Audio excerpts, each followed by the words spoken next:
Hello, everybody. Welcome back to Kick Butt Turbo Nerds. I'm your best friend, Camden Nikolai. And I am your other best friend, Neil Califf.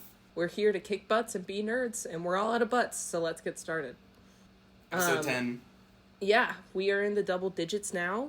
Double digits. Podcast not recording-wise. But, yeah, longtime listeners may recall the many times we've talked about the lost episodes of the show.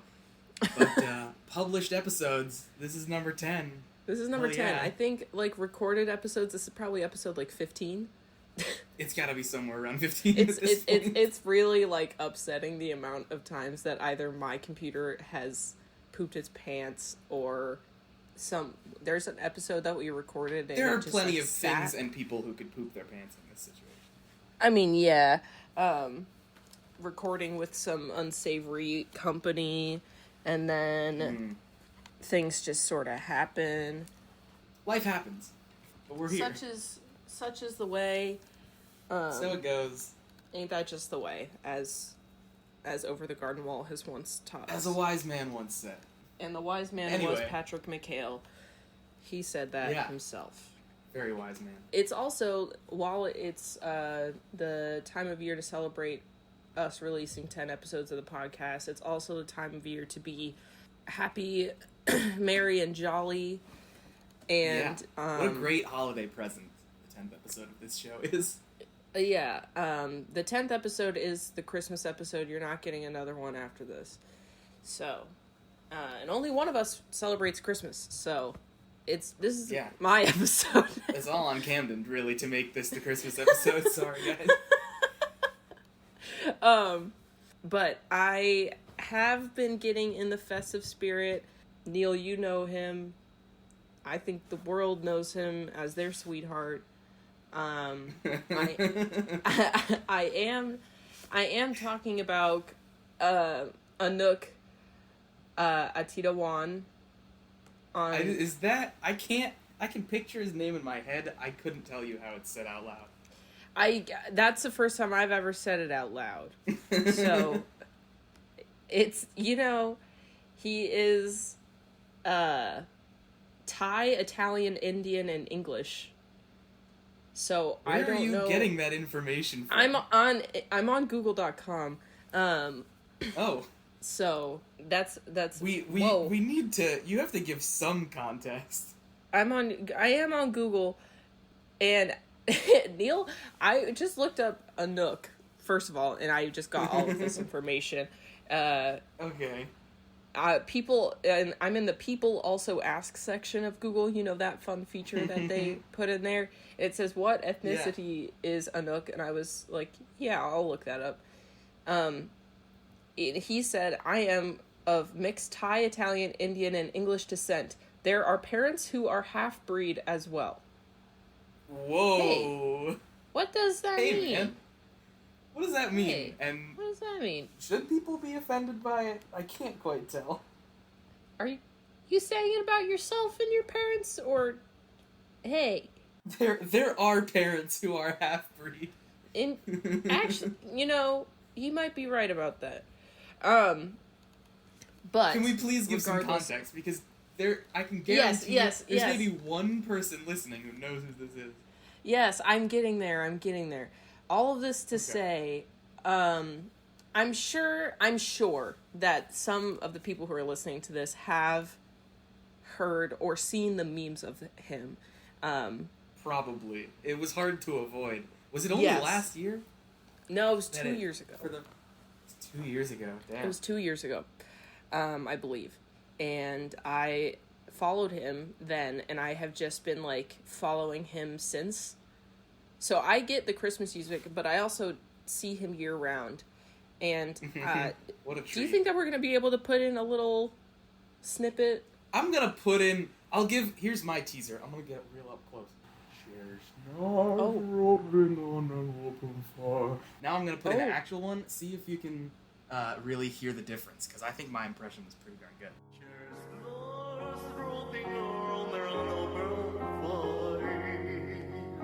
That was pretty good. I like that. Not as good as Shane Top, but no, Shane Top does a really good impression.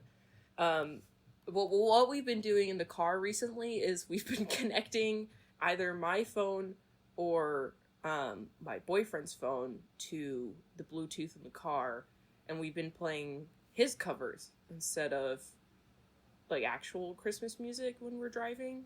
Mm-hmm. I got a text from him today that was just said, "Anouk has ruined Christmas music for me."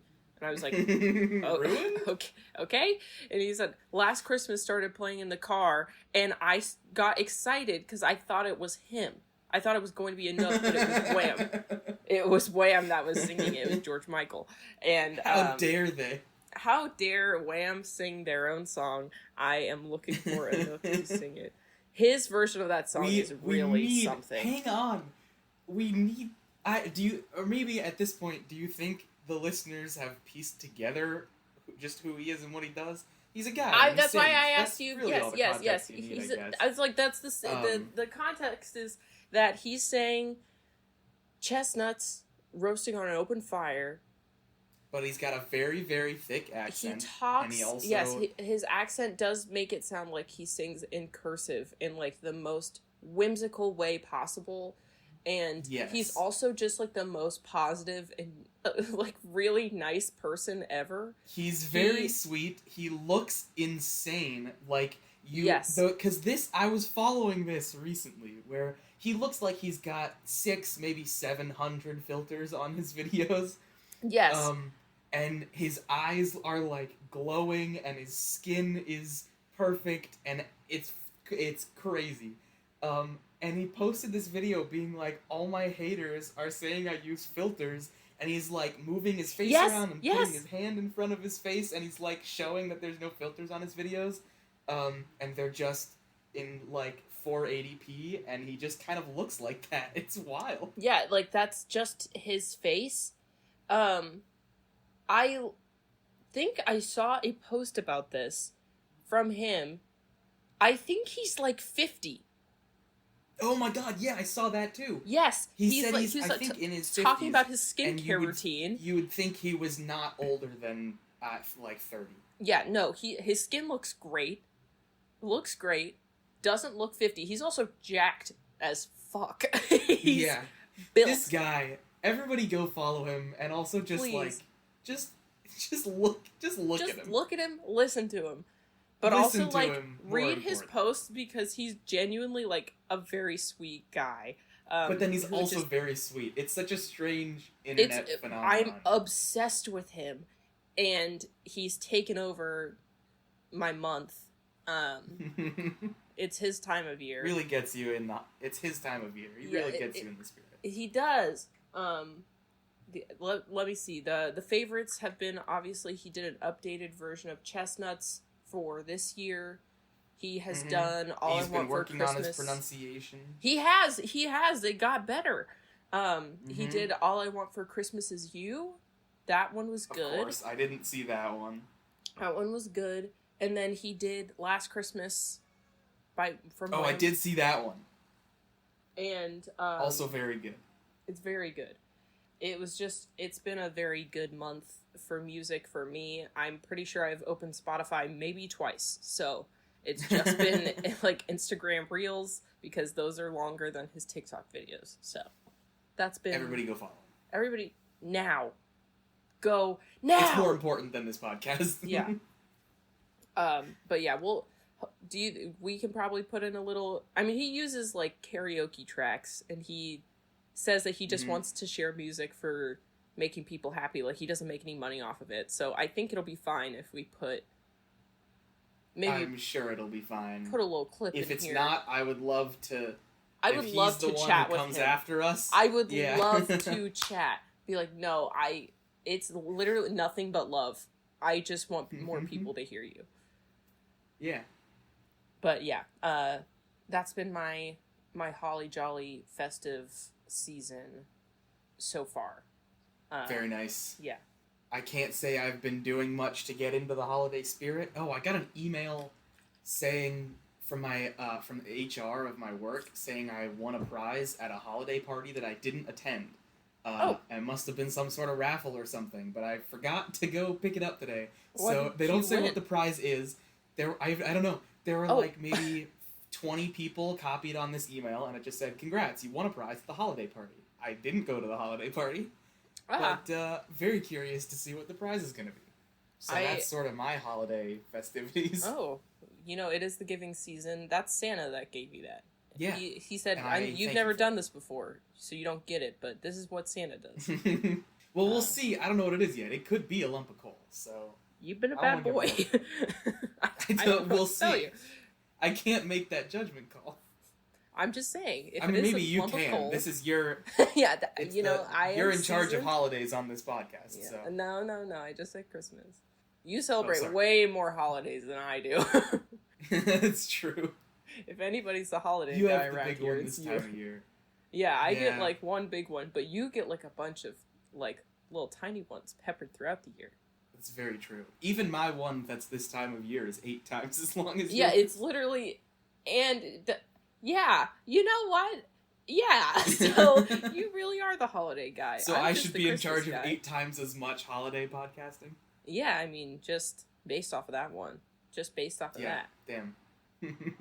But, yes. My work holiday party is at, like, one of my favorite bars, and they're like, you have to RSVP because we got, like, home-style, like, comfort food catered. And I was like, I am so there, don't even worry about it.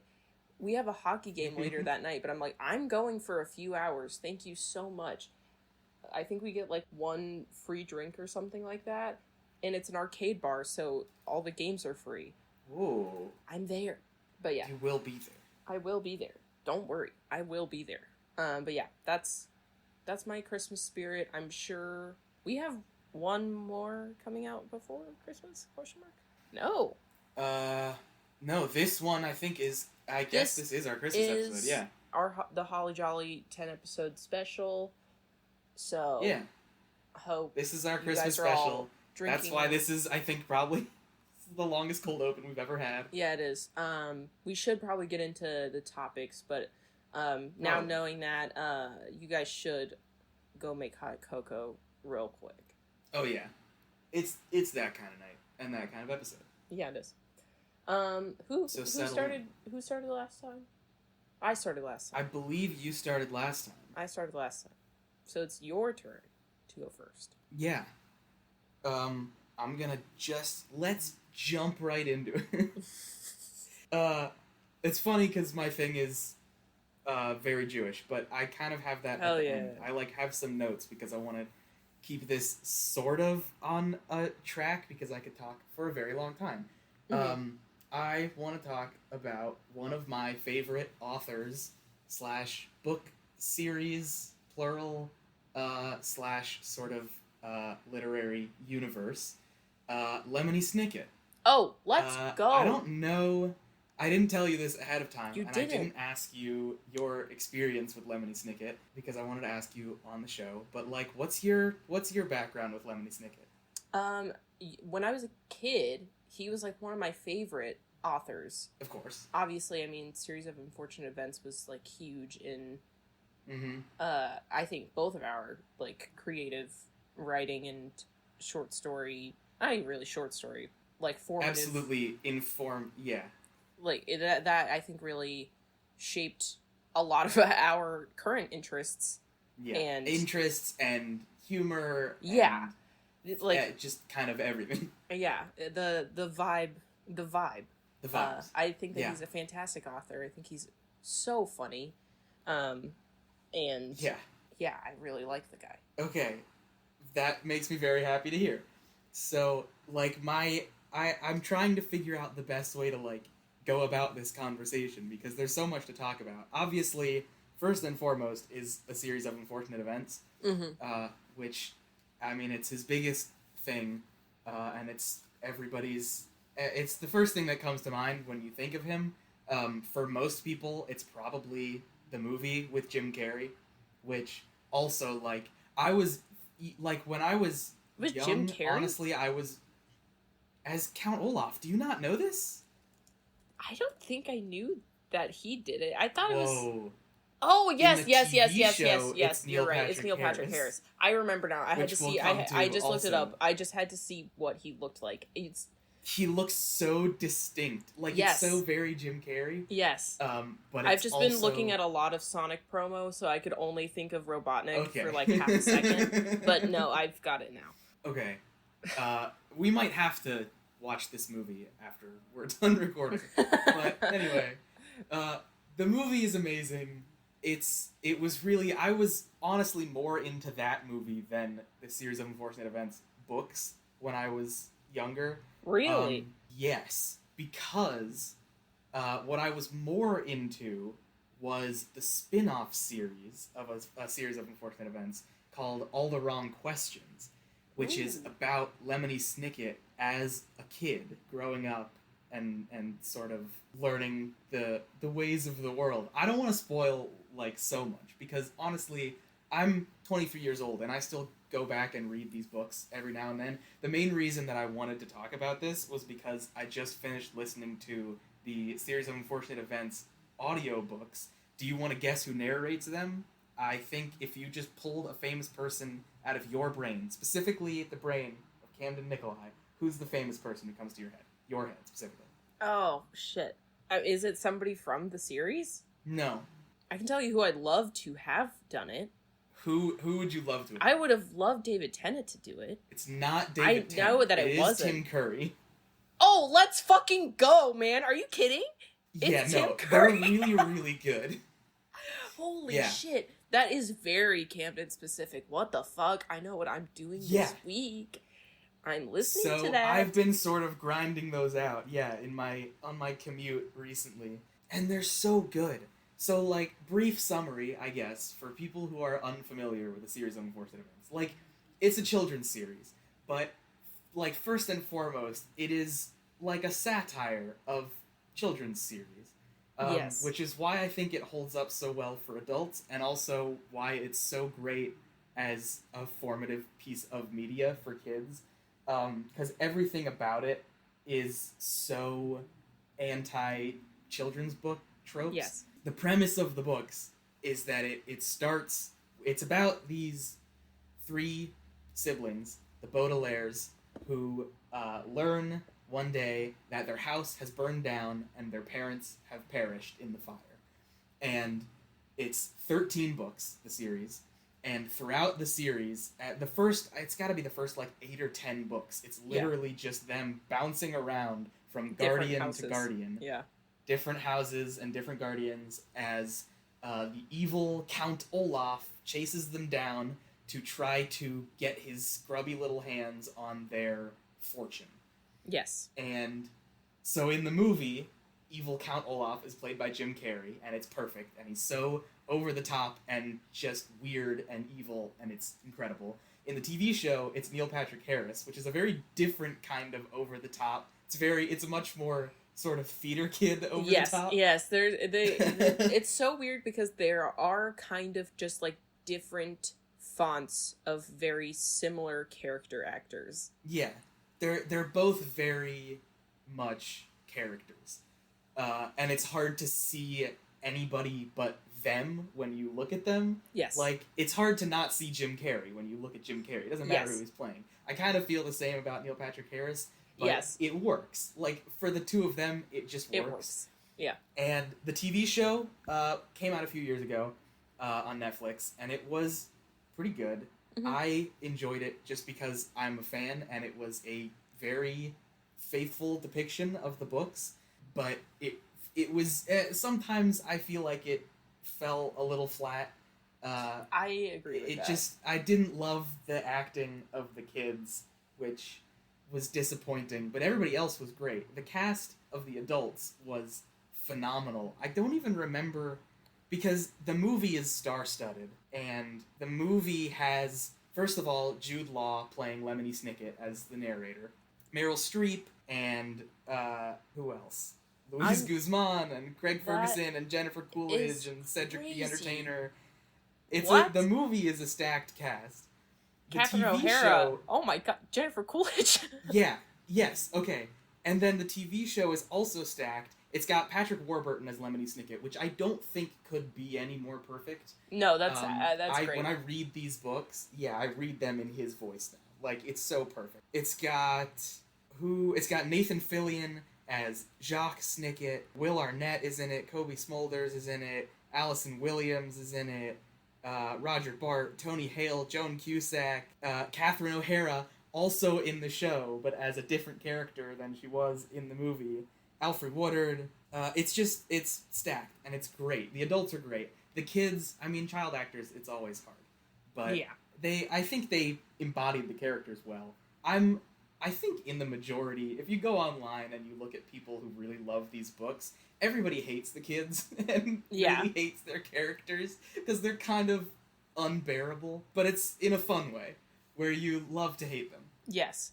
So that's the premise of A Series of Unfortunate Events. It's about these kids and their ingenuity in the face of this evil man trying to get their family fortune and the ineptitude of every adult that they come across, which is sort of one of the major themes of all of Lemony Snicket's works, is independence of children. Yes. And sort of the way that his world works is adults are all dumb and idiots and unhelpful and just so completely inept, and children always have to be the ones who take matters into their own hands, which is just amazing. Yeah. To read as a kid. It's so much fun. Yeah, like as a kid, I remember that being my favorite part of it, and just being like, yeah, of course all these adults are fucking dumb. Like, yeah. So, and then you have, okay, let me back up a little bit. My favorite thing about these books, the reason it speaks so much to me, and I'm sure a big reason it speaks so much to you, is because how it's so much more than just a series of books. The lore is so expansive. Yes. And that is why it's so good to me. What makes it so unique is Lemony Snicket is obviously is a pen name. The author is named Daniel Handler. Shout out to him. I love you. Lemony Snicket is a character in the books. His name is never explicitly mentioned in the Series of Unfortunate Events, but he is the narrator of the books as someone who has been traveling around cataloging the story of the Baudelaires after it happened, after everything went down. And you sort of learn his siblings, Jacques and Kit Snicket, are characters who interact with the Baudelaire orphans, and you learn about sort of about his childhood and his friends and family and people he knew, but you never learn much about him explicitly. And then you have the prequel series, All the Wrong Questions, that is entirely devoted to Lemony Snicket as a kid. So, spoilers a little bit, because it's hard to talk about it without giving a little bit of spoilers, but it's not even really spoilers. But as you read A Series of Unfortunate Events, what sort of unfolds is this grand conspiracy where you find out that there was this secret organization called VFD. What VFD stands for sort of changes as you read the books. yes. It is used as a sort of code, a sort of key phrase scattered throughout for like the members of the organization to identify each other. And they've got all these secret codes that they use with each other, but somewhere down the line, VFD had a schism, and it split into the good side and the bad side. The primary definition, I guess, of VFD is volunteer fire department, because as an organization they were devoted to putting out fires, literal and metaphorical, and fire is a very big theme in the books. Yes. And when they split into the fire starting side and the fire fighting side. And the books are kind of about the fight between good and evil, but also the fact that good and evil is really, really not so clear-cut, and the people on the fire fighting side sometimes do some really sketchy things, and the people on the fire starting side sometimes do some really noble things. And it's just a very sort of unique, when I say it really turns children's books on its head. Like, nothing is clear-cut. Everything is sort of vague, and it sort of gives you, as a kid, the idea that the world is not so clear-cut, and you need to be prepared to kind of scrutinize everything, and, yeah, not always rely on what others tell you. And I just love it. And so, All the Wrong Questions is about Lemony as a kid in this organization being sent off to this sleepy little town that is on the decline and solving mysteries there with other kids that he meets under the tutelage of his extremely inept, unusually inept chaperone. And it's just so good. Have you read All the Wrong Questions? No, I haven't. Okay, you should. I know, yeah, well, it's now only, I will. I think, 4 books. You really should. And I think the audiobook... Are they like the same length as... Yeah, roughly. They're not very long. Okay. And the print is pretty giant. Yeah, I mean, I'll knock super those giant. out I have like a day off or something like that. I have 2 of them, and I'm looking at one of them now. And the print has got to be size 20 font or something. It's giant. And then I also have, talking about the lore and how expansive it is, I also have the unauthorized autobiography of Lemony Snicket, which is just, that sort of gives you a window into the humor of these books. Like, not only is the lore expansive and the story great, but his writing style is so unique and so absurdist that it's like almost Douglas Adams-y, where he's just, like, here's a quote. This is kind of the way that he writes. It's very literary. His books all sort of surround the idea of reading and literature and writing, and so this quote, it's just sort of, all his quotes are very poetic, and he has a lot of similes and metaphors scattered about, and none of them ever make any sense. Like, tears are curious things, for like earthquakes or puppet shows, they can occur at any time without any warning and without any good reason. And it's just... Yeah. It's just nonsense. It's a lot of nonsense. Fate is like a strange, unpopular restaurant filled with odd little waiters who bring you things you never asked for and don't always like. It's just... It speaks to me. Yeah. I mean, he really does have a writing style that's not similar to many others at all. And he's just like... Especially for children's books. Oh, yeah. And I think that's why so many kids, especially kids like us, were drawn to it. Mm-hmm. And, like, if you got it, you got it, and you loved it. Not to mention, because it's all about sort of reading and writing, he uses a lot of very large vocabulary words and is constantly defining them for the reader. Sometimes the definitions are completely nonsensical, which is fun, and sometimes he actually defines the words, which is great as a young reader to learn new words from the books that you read. It's great. Yeah. The last sort of the last piece of this that I wanted to talk about, what really ties it all together for me and why it's so amazing, and to bring it back around to the start, is just how profoundly Jewish these books are. Yes. Because he's very Jewish. I have a couple, like, quotes that I pulled from an interview he did with newvoices.org, where they were just asking him basically about how Jewish these books are, and how Jewish the TV show was and everything. And he talks about how, like, he's very outspoken. I'm not sure I understand. Siri. He's very outspoken about how the books are very Jewish. He talks about how he was influenced by stories of his family who got out of Germany in the 30s, and he said, I was fed stories about how good behavior is not necessarily rewarded, and bad behavior is not necessarily punished, so I think that shaped my worldview. And that definitely comes through in the books and sort of the morals of the books. And then he's also talked about how, just outright, every character in all of his books is Jewish by default. Yes. He said, I always thought that a series of unfortunate events is basically a Jewish story. Certainly I've heard from readers all over the world who have found themselves in its pages. I never like to identify anyone as being Jewish or something like that, but I think the kind of wry but soulful look at suffering comes from a long tradition of Jewish literature. And that really, he's used the word tsuris to talk about these books, and it's like, that is the only word that can truly capture the vibe of these books, because it's all about the suffering of these kids, and not only is it satirical and sort of always it's pure Jewish humor. Yes. It's the joking about the suffering while it's happening, while simultaneously pushing through and persevering through the suffering. That's what these books are all about. Very, very and Jewish. It's so Jewish and it's so good. And then on top of that, he's constantly just throwing in random Jewish stuff. Like the baby Sonny Baudelaire will just be babbling, and usually it's nonsense, but now and then it's just Yiddish, and she's just speaking Yiddish. Well, and like, especially growing up where we grew up, that was never like a weird thing to me, just because of like... Right.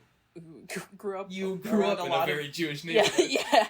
So I was just like, Jewish baby. But I'm sure to like people that weren't exposed to that at a young age, fun they're to be in on why it. is this baby Jewish? But yeah, there's a lot of references to just like rabbis thrown out here and there. If he's ever just like talking about people in a crowd, there's always a rabbi.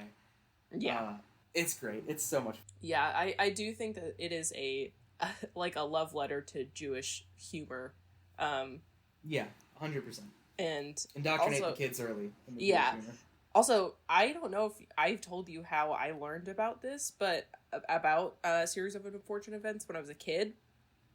No. In my elementary school, in the gifted and talented class, my teacher, Miss Morantz, love you so much. Shout out. Yes. She taught us about satire, and our lesson was to read the first 2 books. Really? Yes. So that's you saying so that it's good. like literally like a lesson in satire. It literally was a lesson in satire for me. Like that was my introduction to knowing what it was. Let me hang on. I'm gonna see how the first book starts. I'm gonna read just the first 2 sentences of the first book, and you'll get a sense. If you are interested in stories with happy endings, you'd be better off reading some other book. In this book, not only is there no happy ending, there is no happy beginning, and very few happy things in the middle. This is because not very many happy things happened in the lives of the 3 Baudelaire youngsters. It's a series of unfortunate events, and constantly throughout all the books, he's like, "Stop! What are you doing? Stop reading this." Yeah, this sucks. It's not going to get so any sad. better. It doesn't get better. Everything sucks. Better. It's so sad. Why are you reading this? And that's like every other sentence of all of the books. Yes, it's funny. It's so fucking funny. God, what a great series. I know when you were in town last that you were looking for them, but I really should get a set of them because they're just so funny. And it's my niece is like past the age where I think she's read all of them already, like a few years ago. But my nephew is like just at that age where like probably next year he could start reading them, and I'm definitely just gonna be like, read these books, they're really funny. Yeah, I even think All the Wrong Questions is maybe for a little bit older of a crowd. Sure. So if you want to give her All the Wrong Questions, maybe for Christmas she gets a present. I was feeling in the holiday spirit. That's my thing. That's a very good topic. I mean, it's the holiday show. It's fantastic topic. Fantastic author. I often forget that he is not just Lemony Snicket. I mean, I know that it was obviously it's a pseudonym, but could you imagine? Dude, that would be crazy. But it's so hard. It's like that's just him. Yeah. Like, I think I've read some of his other stuff. He has a book. A lot of his stuff is still written under the name of Lemony Snicket, even though it has nothing to do with a series of unfortunate events. He has a book called Poison for Breakfast, which is really fun. It's just sort of collected thoughts, basically, and a lot of just like philosophizing and talking about the world and about writing and about random stuff, and it's very good. It's not necessarily for kids, but it's great. Yeah, and he also has a deal going on right now that I'm so tempted by. He's partnered with some bookstore, I think in California, but if you order anything from them, any of his books from them, he will sign and personalize them for you, and I'm very tempted just to see if he'll write me a little coded message as Lemony Snicket. Is one to do. Yeah.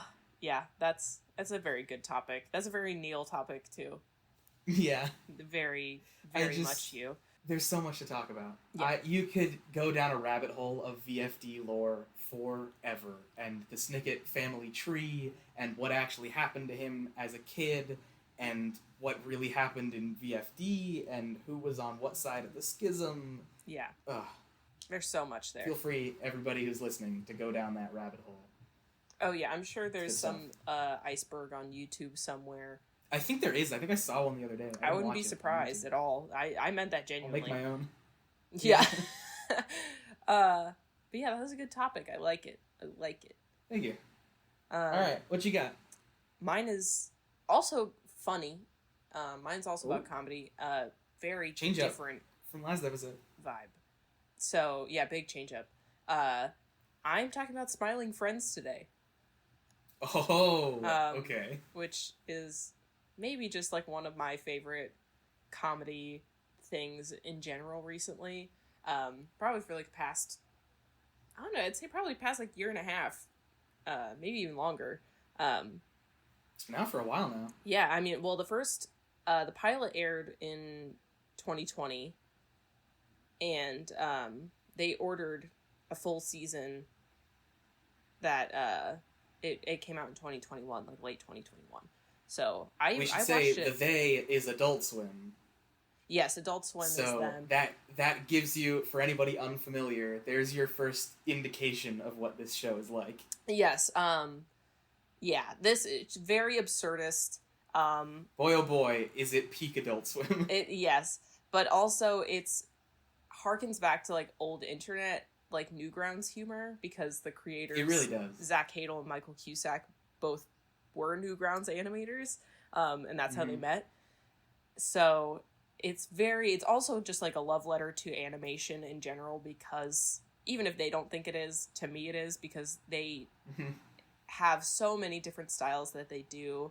They use live action, they use CGI, rotoscoping, stop motion, flash animation, traditional animation, and they create this absolute, almost like Amazing World of Gumball universe, just like way It is a little Gumball, worse. Isn't it? I didn't think about that. Because like all the creatures in there are either like tiny little microscopic critters, or they're like fully 3D CGI rendered beings.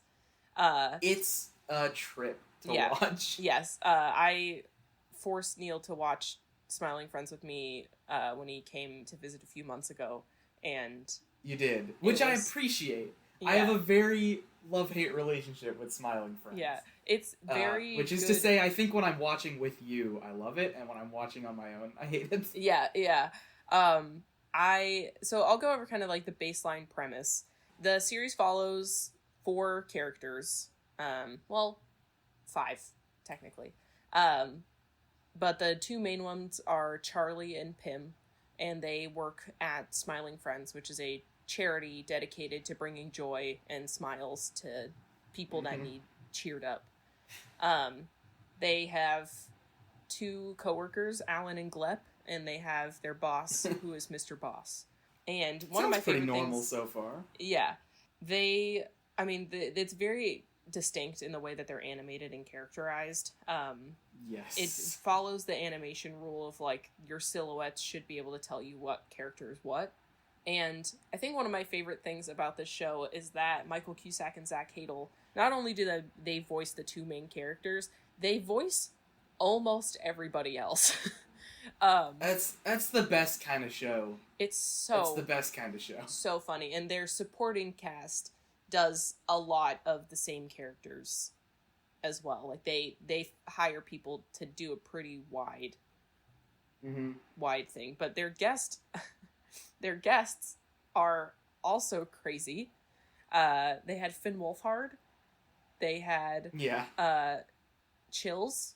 They had Gilbert Gottfried. Of course. I don't even think I saw that one. You didn't. I don't think you you that did. One also makes sense.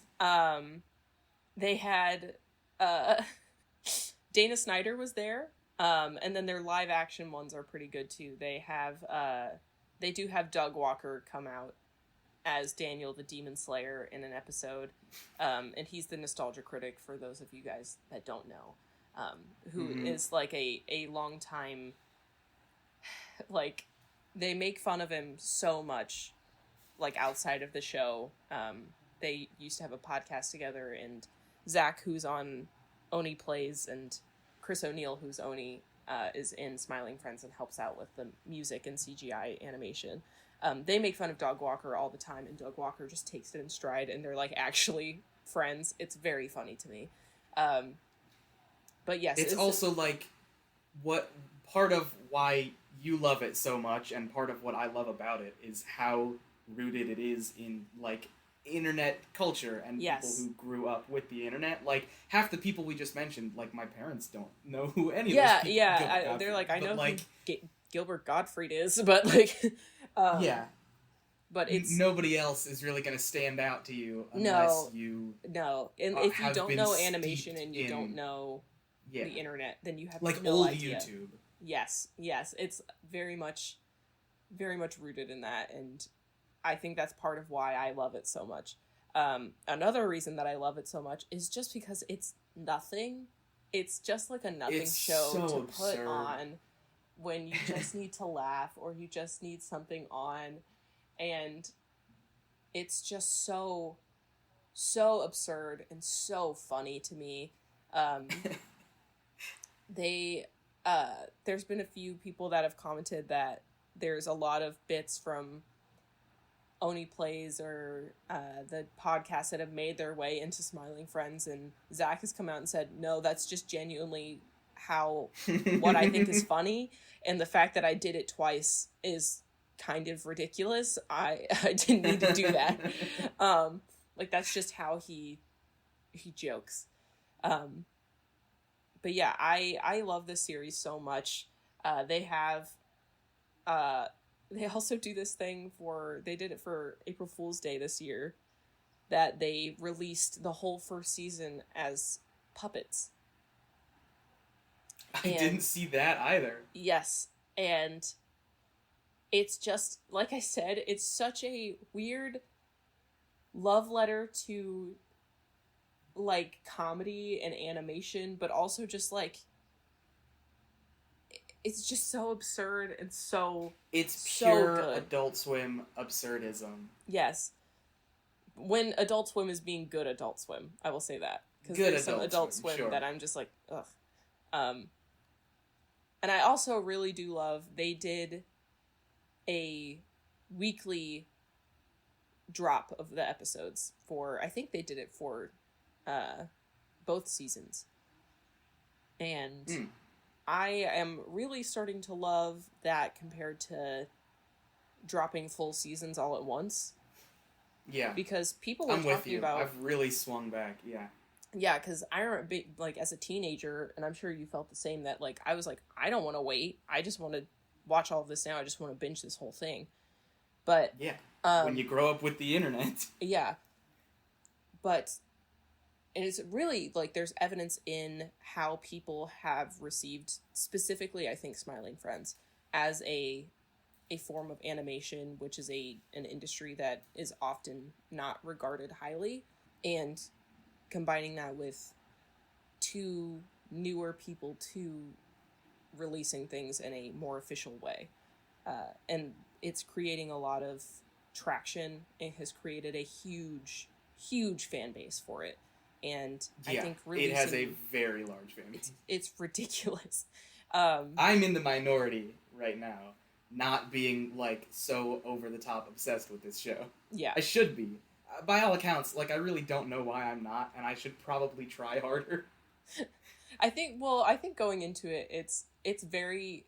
You have to just be ready to be on board with it. I will say that if anybody hasn't watched Smiling Friends, and I'm sure there's a few of you out there, there is a very good chance that it won't be for you, and that's okay. Mm-hmm. But if you think that, like, if you're into absurdist humor, you're into, like, animation, like early YouTube animation, and you want to kind of give it a chance, you have to really be on board for it. And there's like you gotta be able to turn your brain off. Yeah, they also do like very much like awkward comedy very well, which is something that I hate it usually. Like I can't do secondhand embarrassment. I can't do it at all. But they make the cringe like so worth it that it's easy for me to just like forget just let it happen. I love the show so much. I've probably watched the full thing like probably 10 times. It's just nothing, and it's everything to me. I gotta try it again. Yeah, you do. I was Pim for Halloween, and my boyfriend it was fun. Yeah, it was good. It was a good costume. It was a good costume. And we just got he just got a Glut plush in the mail because Adult Swim did a official release of Glut. Oh, nice. And I mean, if you're gonna make a plush out of everybody, he is the one to make a marketable plushie out of. So, but yeah, that is Smiling Friends. It is just the best. It's so good for if you want something to just laugh at. I love it so much. Especially if you're high. Yeah. Yeah. And it probably increases exponentially with the strength of the drug of your choice. Yeah. I would agree with that, and not going to out myself here, but that does help. So yeah, I mean it's pretty obvious A, that the people making it were out of their gourd, and B, that the intent for the people watching it is to be equally out of your gourd. Yeah. I will say they get a lot of inspiration from things like Seinfeld and South Park, which in like early South Park, not now South Park. And also Michael Cusack did another series on Adult Swim, which is also absurdist and funny, which is called YOLO Crystal Fantasy, which premiered in 2020. And they I don't know that either.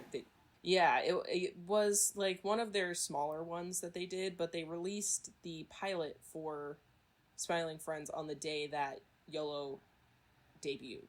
Oh, interesting. Yes, it's very good. I love the show, love Michael, love Zach.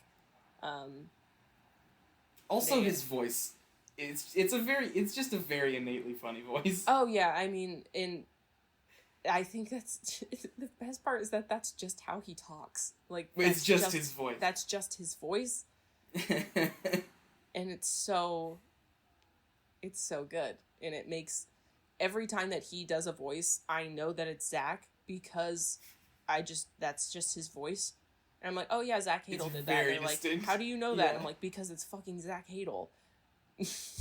I can tell it even if he's doing a voice. I know it's still him under his grandma voice that he does. It's like Alex Hirsch. It's like... Yes. Oh my... You watch Gravity Falls and you're like, oh, that's Alex Hirsch. It's like, he's doing a voice, but it's definitely Alex. You can always tell. It's definitely him. But it's definitely him, and I know him. But yeah, that is Smiling Friends. If you're into that that kind of comedy, if you were into like Flash animation or Newgrounds, back when that was a thing that the internet allowed, I think that it's definitely... If you're nostalgic for like... Do you know... Okay, it's very Smiling Friends, actually. You know what I was just reminiscing about with a friend? Max, I don't know if you're listening, but this one's for you. You ever watch 55? No. Do you know from 55? Okay. This one doesn't deserve to have a clip put into the show. But this is old. This is like maybe 15 years ago, roughly, give or take, YouTube, and it's stick figures. It's a song. I'm not gonna sing it. I can't bring myself to do it on mic. But it's pure absurdist stick figure animation from early YouTube, and Smiling Friends reminds me of it. It reminds me of Smiling Friends. I will send it to you. Please. Everybody, not everybody. Some people, go look up I just 55. looked it up. Okay. 2006? Oh, man. Really? It's almost 20 years. Yeah. That's Crazy. 18 years ago. I can picture myself and my siblings sitting at the living room computer watching this video. I remember Max showing it to us. Strange times. Early YouTube was a wild, It was lawless crazy. place. There will never... I was thinking about this actually earlier today, about how the internet before like 2014, 2015, back before it kind of just transformed into like 5 websites. Yeah. How amazing it was to just be on there. And I'm sure, like, obviously it was dangerous as hell. Like, not saying that it wasn't. Of course. But... I mean, we did reminisce about Flash games last episode. We don't need to do it again. Yes. But it was quite a time. Yes. You know what? It's always time to reminisce about. I just think Flash in general. Flash games, Flash animation, Fancy rest pants. in peace, Adobe Flash. Mm-hmm. You are missed. Every episode, somewhere we have to slip in a rest in peace to Adobe Flash Player. Yeah. Everything else from Adobe since then has gone downhill. So, and that's my hot take. Adobe, I use your software to edit this podcast. Please don't cancel us. We love you. Cancel don't him. Listen to Camden. Don't cancel him. You can cancel me. Don't cancel my subscription. Your memberships are crazy. Anyways, but yeah, that's my topic. That's this week. Yay! Happy holidays. Happy You can't say Christmas anymore, Camden. War on Happy Christmas Honda is real. days. Happy Honda days. War with Grandpa is real. Happy Candle Nights. That's what Happy Candle Nights. Yeah. That is real. We should be saying that.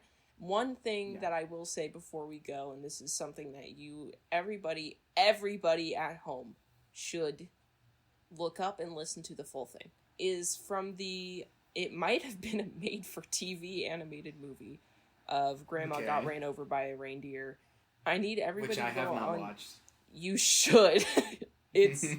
I know you don't subscribe to Christmas. That's okay. Yes, but you also know Polar Express is one of my favorite movies. Yes, exactly, which is why I'm saying that you need to watch this. It's much worse, and you will have a bad time watching it.